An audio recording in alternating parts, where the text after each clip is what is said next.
Good afternoon, Coach. I'm just curious, with Isaiah Rakes entering the portal, what rationale did he give you for why he chose to do that when you met with him? I'm not going to get into it. Just one of the things we're all dealing with right now. Thank you. Ryan?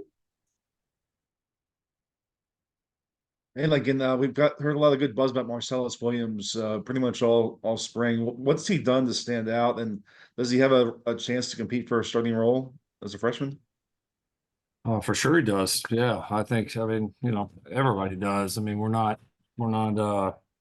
limit that to just upperclassmen or anything like that. It's just the best players, and yeah. I mean, it's been a combination of. He's been unusually consistent for a true freshman. Very steady. His bad plays are not very bad. And then on top of that, he's made some like outstanding plays. He had a really nice interception the other day in a team period. He ended up with a nice interception today in our scrimmage. So he's making some explosive plays as well. Just been really impressed with how quickly he's picked up our system. I think, Coach Belk's done a really good job bringing him along, as has Coach Lynn, and he's a confident kid, and he's been around this program a lot, and I think that's helped him to come in not really wide-eyed and just ready to come in and compete. And obviously, from his family history, I think there's probably an understanding of kind of what it really takes at this level. I don't think he's like shocked by that, and so there's some advantages there. And I give him credit. He's done a really nice job so far. Do you see any personality similarities with him and Max? There are some. Yeah, there are some. There's definitely more similarities than differences. But they have kind of their own little quirks too that are kind of unique to them. But yeah, no, I still double take a little bit right now when I see Marcellus. Like they obviously look alike, and yeah, there's a lot of. They're both, neither one of them like super loud, super demonstrative. They're just kind of both really steady guys. They're both really team first guys. Like a lot of great qualities that Max had, Marcellus has as well. Thanks. Dukeney? Lincoln, what's one of the unique qualities that Marcellus has that's different than Max? Like their mannerisms are a little bit different. Marcellus is even probably a little bit quieter, and just kind of goes with the flow, where Max was a lot of times kind of a little ball of energy out there. So yeah, it's a little bit more, I don't know, a little bit more subdued maybe, and maybe some of that's just him being a freshman and still getting settled in here. I can definitely tell, like, just when they talk and kind of the way they talk, and that, like, there's definitely some differences there. Because, like I said, I'm so used to seeing Max around here that when Celis walks by, I have there's a little bit of deja vu, for sure. But nah, great kids, obviously, they awesome family. You tell the guys were really raised the right way, and like two quality kids that obviously Max had a great impact in this program, and Marcellus certainly looks like he's going to have a chance to do the same. You mentioned earlier during spring when you were talking about Jaden's recruitment, how difficult transferring is for guys and the decisions they have to make on that timeline. For you as a coach and your staff, what's kind of your responsibility to help those guys figure out the place they want to go, whether it's here or at a different place? You talking about like a guy that's leaving here? Either guys that are coming or for guys who are kind of Gotcha. reevaluating during this time as it opens again. I think for every school and every set of coaches, you got to decide what your priority is, right? If your priority is just to quote unquote win the recruiting battles, then you'll go recruit guys, and won't worry too much about if it's the best thing for them or the school, and you'll just go try to win it and win the headlines. I mean, I think it's, for us, it was especially, I mean, with high school guys too, but maybe even especially transfers, is it a fit? Because if it's not a fit, when guys don't have much time, or have less time, it's not going to go well. You know what I mean? Like it's not going to be productive for the school, the team. It's not going to be productive for that individual. And so we've just tried really hard to not take guys that we were going to try and make fit versus guys that we had no doubt in our mind, like that they would fit what we want here. They would fit the school. They would fit the team culture. They would fit, the scheme that we're doing. They would, they would fit the situation, that there would be a need that reflected also kind of what they were looking for. And so, yeah, with the guys we've had the most success with, honestly, we haven't necessarily had to like over recruit, right? Like it's kind of lay out the situation. If it fits and they're dying to be here, it's worked out pretty good. And at times that certainly admittedly, probably like all of us, when we've gotten away from that, typically you end up regretting those decisions and they don't end up working out in the long run anyway. And so, we've tried to stay true to that. And I think when you do, you're recruiting for the long run and you're making decisions in the long run, not just the heat of the moment or the competitiveness of trying to get this kid or get that kid. Thanks. Mhm. Tim? Hello, Coach. You put together a remarkable defensive staff, and I'm just curious about, has there been like an event or a moment or a conversation that sticks out to you that's kind of helps you realize that they're coming together in such a short period of time and they'll have the synergy they need to be successful in the fall? You know what? Honestly, yes. I mean, I think as you saw the guys start to come together and, getting out on the road, recruiting with some of these guys, I felt like from a personality standpoint that they meshed together quickly. But honestly, I think the results of that, and maybe the indicators of that will be in how we play.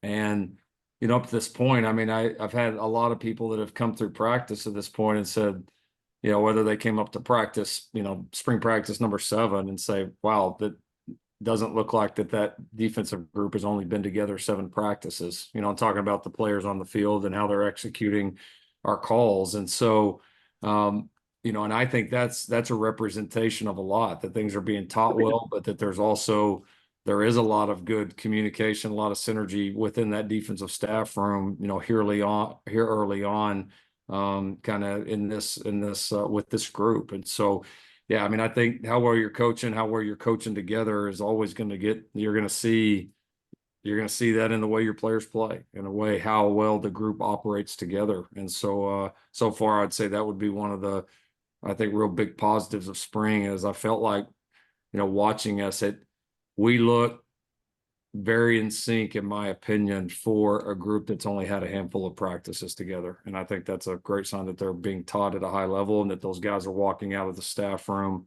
very much on the same page. Thanks, Coach. Ryan? I'm curious about how all the pieces fit on the interior of the D line.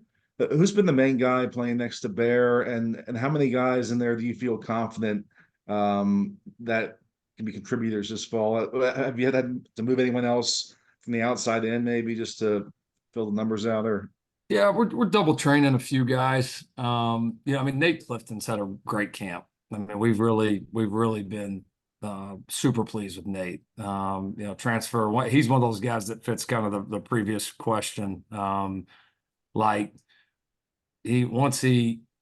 We got a chance to kind of lay out our situation to him and him to us. Like, it was a immediate fit, like no brainer for both sides. And that one just feels great. He's been a good presence in our locker room, a really good presence on the field. He's really done a nice job. We continue to be impressed with Elijah Hughes and his development. We've been able to double train Devin Tompkins some, and Devin's really doing some nice things. Kobe Pepe's done some really nice things. The young guys, Jade, certainly has shown up. Excited about his potential in there. And then, yeah, we've definitely double trained. We've definitely double trained a lot of guys. We got a few that are going to be able to impact kind of both sides of it, the interior and obviously the edges. And so, no, I've been pleased with that so far. Now, I do think the interior of the D-line is something that we'll be, potentially looking to address from a depth perspective, because I don't know that we have as many bodies there as we want to have. But the guys that are here have improved quickly, and not surprising with the level of coaching that's going on in that room. thanks. Antonio, I see you pulling double duty, baby. Yeah, Antonio and our special guest, Corey. Hi, Yeah, Corey. mom's got a haircut appointment right now, so I hear tomorrow's it. tomorrow's her first birthday. So Oh, no way. Happy birthday. yeah, say happy birthday. Happy Happy birthday.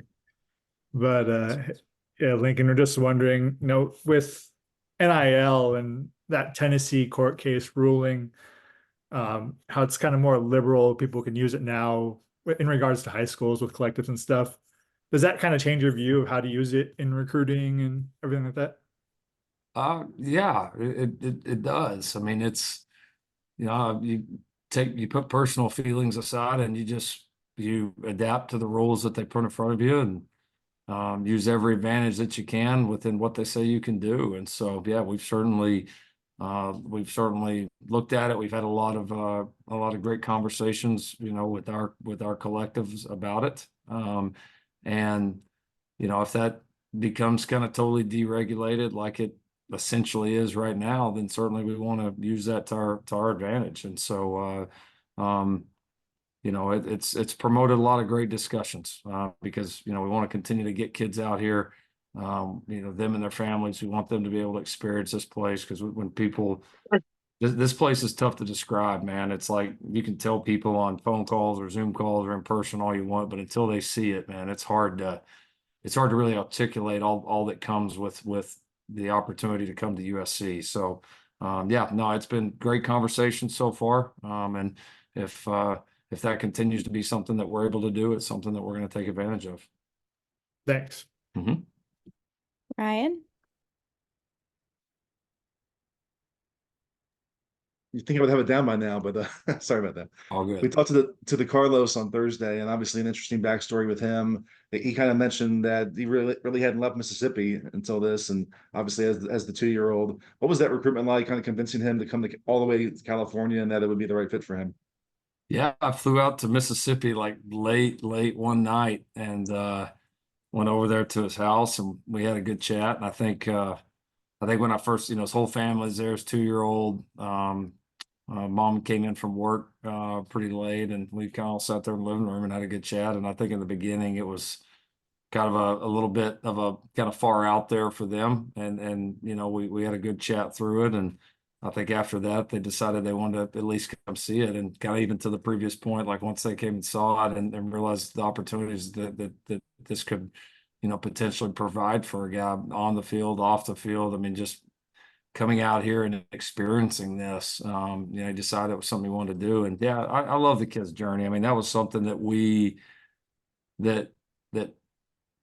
made us, I think, even more excited about him, was that the journey he had taken on, both in his personal life and on the field. You feel like that there's a lot of development left in front of this kid, and that he can get a lot better. Whereas sometimes you're bringing in, a 4th-year guy, and he's been playing for a while. And yeah, he can get better, but maybe you kind of know what he is. And we feel like there's a lot of ceiling there for him, and he's got a great attitude behind it. So it's been a lot of fun to have him. He brings a lot of competitive juice to the field, and I think with the guys we have coaching him, he's going to get better quickly. Awesome. Thanks. Mm-hmm. Mark? Hey, Coach, it's kind of the nature of the beast, but what are your feelings on, or your opinion on the spring transfer portal? Do you like it, not like it? Oh, I don't know that we've had it long enough for me to say. I mean, what you don't love is you go through spring ball and invest some of these reps in people, and then they don't play for you in the fall. I mean, I don't love that piece of it. Although, I mean, that's going to not be a huge part of your roster. There's always going to be a couple outliers. And I think people just, and we have to do the same thing. Like, we got a lot of dudes on this team right now that love SC, that love this team, that are as completely committed as they possibly could be. And we're not going to let, the actions of a few, like sour us or deject us in any way. Like, I mean, it's part of it. Yeah, if we lose a couple of guys, then we'll replace them. But the large amount of this team, feels that way. And so, yeah, I don't know. In my personal feelings, I mean, there's probably, like anything, there's probably some positives and negatives to both. But it's something that it's part of the rules right now. And it's just something that we got to deal with. Well, with NIL and, constantly have to retain your roster, how do you instill that? You talk about discipline, but it's kind of like there's all these breaking points in the discipline where the player's like, what are you talking about? I can do this. And it's like you said, within the rules. How do you convey that message? Yeah, I mean, I think it comes down to the people that you bring in to your program in the first place, and the scenario in which they come into your program. And if you bring a million question marks into that, you're probably going to have a million issues at that time, and you're never going to be 100%. Especially in the transfer portal age, some of these kids you really don't.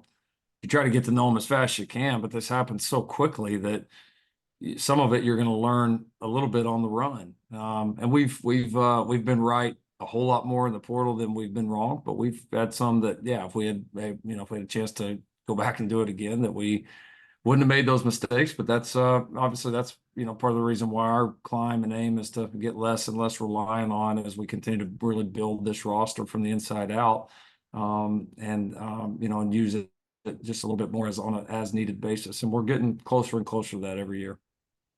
Thank you. You're welcome. We have time for two more. Tim? I heard actually really early on in spring camp about, what particular units needed the most help. But now 4 weeks in, last week of camp, which unit have you seen make the most growth? And then going into the fall camp, which unit still needs to step up the most?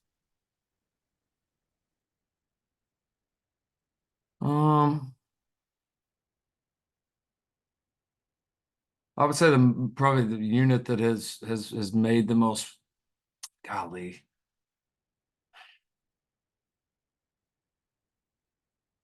I mean, the offense and defense are in two different, two different scenarios, so it's a little bit difficult to compare where one group is, everybody in the room is installing a brand new system. I mean, there's been massive, I think, improvements on all three levels of the defense. I mean, I can point to guys at linebacker that have, I think, really improved, whether it's guys that just got here or guys that have been in the program. I'd say the same thing about the front. I'd say the same thing about the secondary. I don't see a position room on the field right now that's not making progress, and I don't see a position room on the field that we're not going to need to continue to get a whole lot better. And so I know that's not the answer that you're looking for, but it's the truth. I mean, I'm pleased and excited with what we're seeing up to this point, but I also know we still have a long ways to go and a lot of room for improvement. We'll wrap it up with Ryan. All right. With the secondary, you have so many guys. There's so many intriguing options. A lot of them kind of at the same level though, where they still have to prove it. Have you got any clarity on those spots? And I guess aside from Marcellus, is there anyone that's really surprised you this spring or risen up in that group? Yeah, oh yeah, for sure. I mean, I think, Kamari has been, one of the steadiest, most consistent players on the football team, regardless of position. I've been really, really excited by him.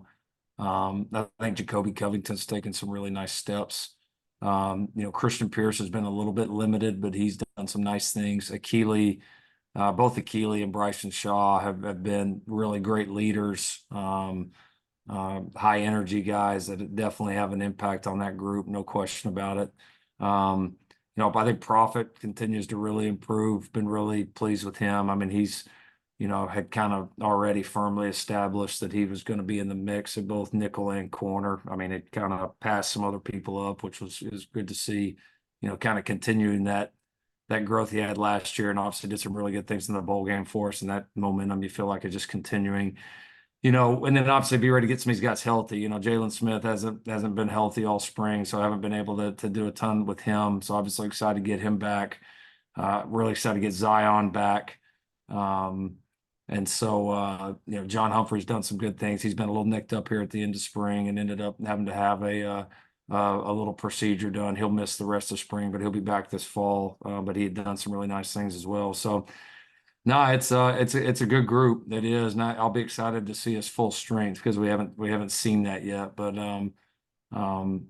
we've got some guys that can play multiple positions. We got some guys that have some unique experience. It'll be one of the bigger secondaries that we've had in our time here. And yes, obviously really excited about the fall in that group. Thanks again. Mhm. Awesome. Thank you, media. Thank you, Coach Riley. Have a great rest of your Saturday, guys.